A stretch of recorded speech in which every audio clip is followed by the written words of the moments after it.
Fazla düşünmeyi nasıl durdurursun? Bir şey yapmanı istiyorum. Gözlerini birkaç saniyeliğine kapat.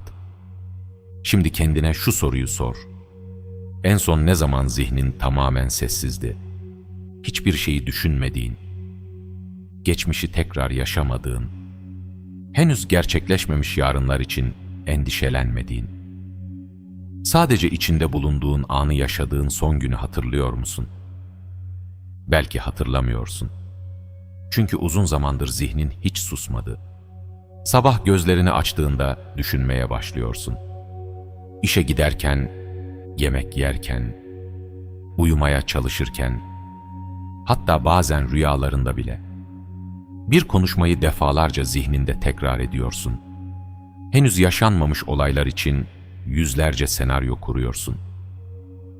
İnsanların senin hakkında ne düşündüğünü tahmin etmeye çalışıyorsun. Ve fark etmeden hayatının büyük bir kısmını, gerçekleri değil, düşüncelerini yaşayarak geçiriyorsun. İşin en acı tarafı ise şu: seni yoran şey çoğu zaman hayatın kendisi değil, hayat hakkında durmadan düşündüklerin. Stoacılar, insanın en büyük düşmanının dışarıdaki dünya olmadığını söylerdi. En büyük savaş, insanın kendi zihninin içinde verdiği savaştır. Çünkü kontrol edilemeyen bir zihin, en güzel hayatı bile ağır bir yüke dönüştürebilir. Ama iyi bir haberim var. Zihnini susturmak zorunda değilsin. Onu yönetmeyi öğrenebilirsin. Bu videoyu sonuna kadar izlersen, neden sürekli fazla düşündüğünü, bu düşüncelerin seni nasıl sessizce tükettiğini ve onları kontrol etmeyi nasıl öğrenebileceğini birlikte keşfedeceğiz. Belki de bugün duyacağın tek bir cümle, uzun zamandır taşıdığın zihinsel yükü hafifletmeye başlayacak. Hazırsanız başlıyoruz. Düşünmek başka, düşüncelerin esiri olmak başkadır. Çoğu insan fazla düşündüğünü fark etmez. Bunu sorumluluk sahibi olmak sanır. Hazırlıklı olmak sanır. Akıllıca davranmak sanır. Oysa düşünmek ile aynı düşünceyi defalarca zihninde döndürmek arasında büyük bir fark vardır. Bir nehri düşün. Su akar ve yoluna devam eder. Şimdi aynı suyun küçük bir gölette sıkışıp kaldığını hayal et. Akmadıkça bulanıklaşır. Kokuşmaya başlar. Zihnimiz de böyledir. Düşünceler gelip geçmelidir.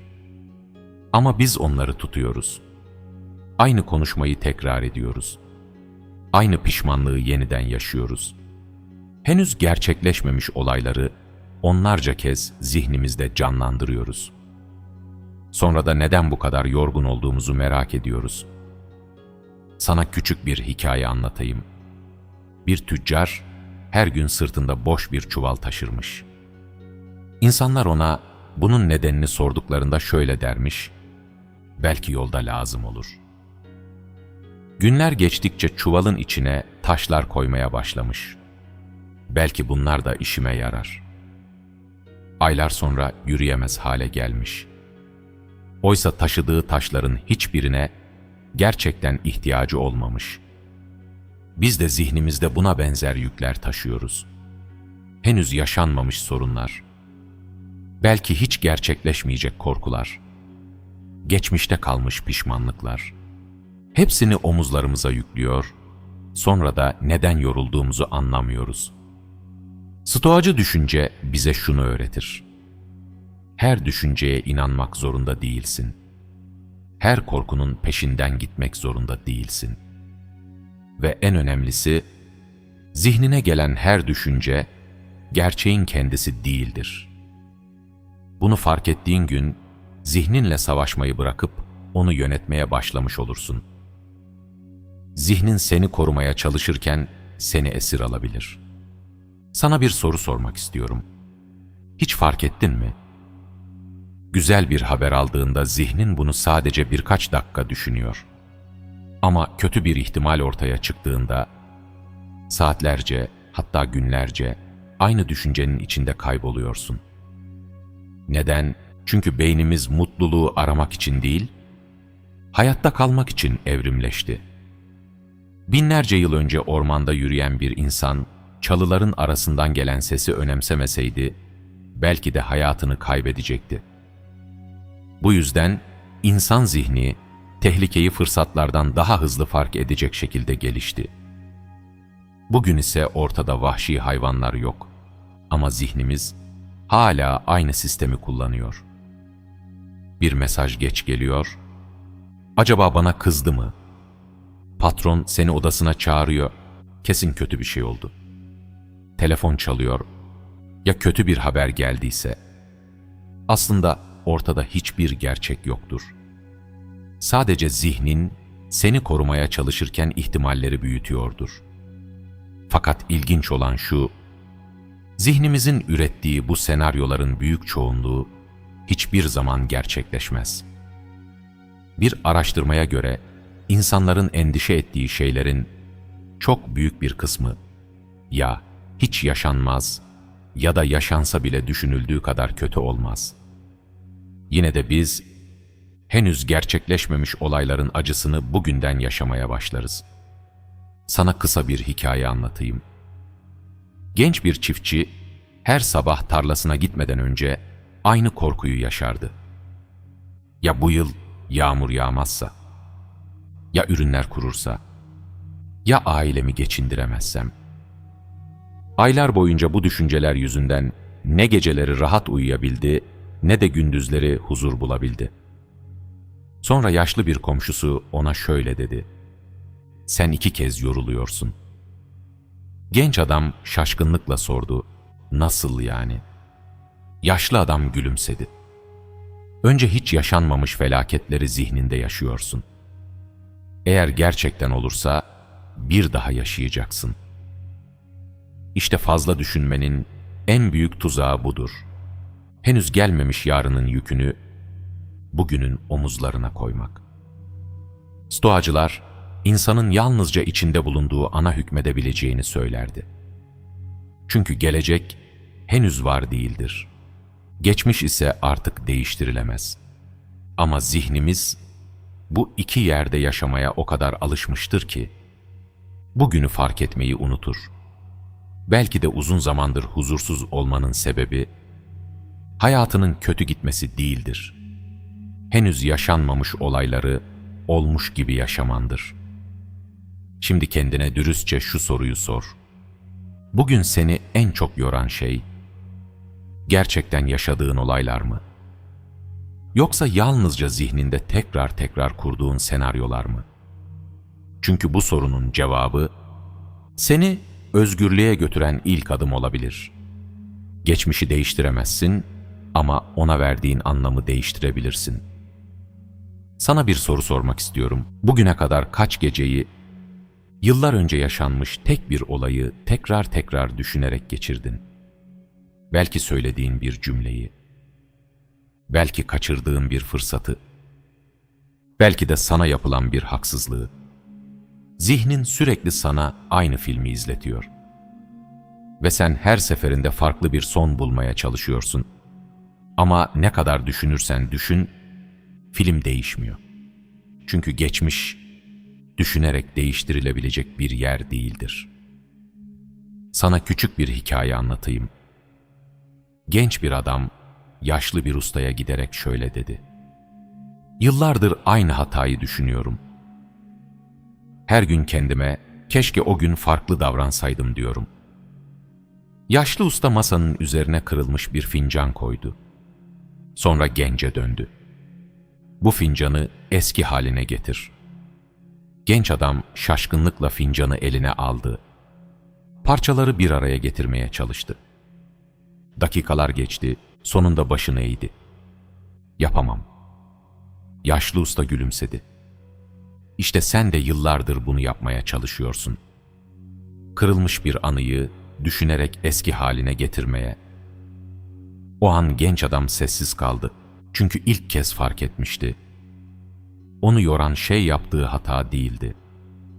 O hatayı her gün yeniden yaşamaktı. İnsan zihni ilginçtir. Bazen tek bir anıyı yüzlerce kez yaşar. Her seferinde biraz daha üzülür.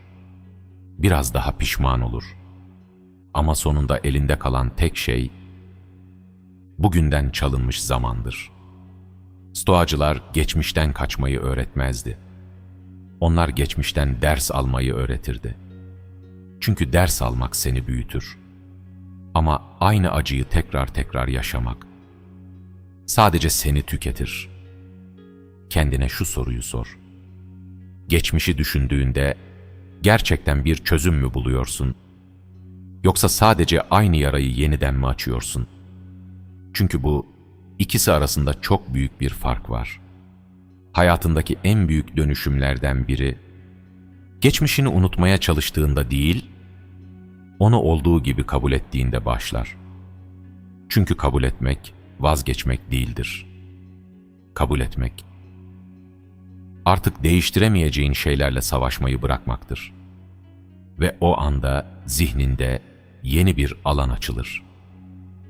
Geçmişi taşımak yerine bugünü yaşamaya başlarsın. Belki de yıllardır aradığın huzur, geçmişte hiç kaybolmadı. Sadece sen sürekli arkana baktığın için onu önünde göremedin. İnsanların ne düşündüğünü kontrol edemezsin. Sana bir soru sormak istiyorum. Bugün kaç dakikanı, belki de hiç tanımadığın insanların senin hakkında ne düşündüğünü tahmin etmeye çalışarak geçirdin? Bir mesajına geç cevap verildiğinde, acaba yanlış bir şey mi söyledim? Birisi sana soğuk davrandığında, bana mı kızdı? Toplantıda biri yüzünü ekşittiğinde, kesin benim yüzümden. Zihnin elinde hiçbir kanıt olmadan onlarca senaryo üretmeye başlıyor. Ve çoğu zaman bu senaryoların hiçbirinin gerçek olup olmadığını bile öğrenemiyorsun. Ama yine de bütün gününü onların içinde geçiriyorsun.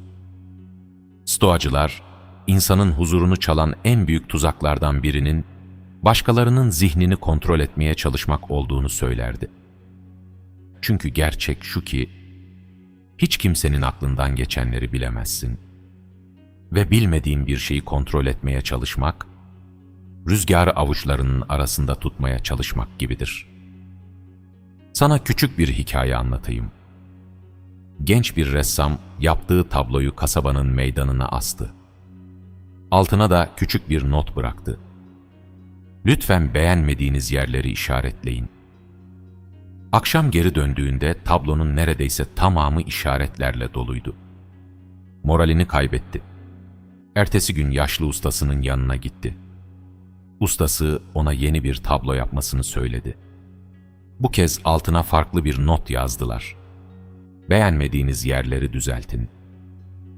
Akşam olduğunda tabloya bakan yüzlerce insan olmuştu.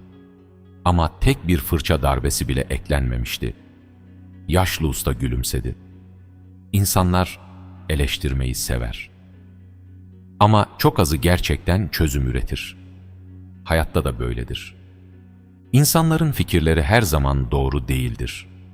Bazen seni tanımadan yargılarlar. Bazen kendi korkularını sana yansıtırlar. Bazen de seni olduklarınla değil, olmanı istedikleri kişiyle kıyaslarlar. Eğer bütün hayatını onların düşüncelerine göre yaşamaya çalışırsan, kendi sesini duyamaz hale gelirsin. Marcus Aurelius'un kendine sık sık hatırlattığı bir düşünce vardı. Başkalarının ne düşündüğü onların seçimidir. Benim seçimim ise nasıl bir insan olacağımdır. İşte gerçek özgürlük tam burada başlar. Başkalarının zihnini yönetmeye çalışmayı bıraktığında, kendi zihnini yönetmek için ilk adımı atarsın. Çünkü sen, insanların seni nasıl gördüğünü kontrol edemezsin. Ama onların düşüncelerinin seni yönetmesine izin verip vermeyeceğini seçebilirsin. Belki de bugünden sonra kendine şu soruyu sormalısın. Şu an beni yoran şey gerçekten yaşadığım bir olay mı? Yoksa başkalarının zihninde olduğunu sandığım düşünceler mi? Çünkü çoğu zaman bizi tüketen şey gerçekler değildir. Gerçek sandığımız varsayımlardır. ve zihnin varsayımları bırakmayı öğrendiğinde, ilk kez gerçek anlamda sessizleşmeye başlar. Huzur, düşüncelerinin bitmesiyle değil onları yönetmeyi öğrendiğinde başlar. Belki de bugüne kadar büyük bir yanılgının içinde yaşadın. Bir gün bütün sorunların biteceğini, bir gün zihninin tamamen susacağını ve ancak o zaman huzurlu olacağını düşündün. Ama gerçek bundan çok farklıdır. İnsan zihni düşünmek için vardır. Düşünceler hiçbir zaman tamamen yok olmayacak. Önemli olan onların seni yönetmesi değil, senin onları yönetmeyi öğrenmendir. Gökyüzünü düşün. Bulutlar gelir, bir süre kalır. Sonra gider. Gökyüzü ise hep aynı kalır. Düşünceler de bulutlar gibidir. Gelirler, geçerler. Ama sen onların peşinden koştuğunda her bulutu fırtına sanmaya başlarsın. Stoacılar zihni bastırmaya çalışmazdı. Onlar düşüncelerini izlemeyi öğrenirdi. Çünkü insan her düşüncesine inanmak zorunda değildir.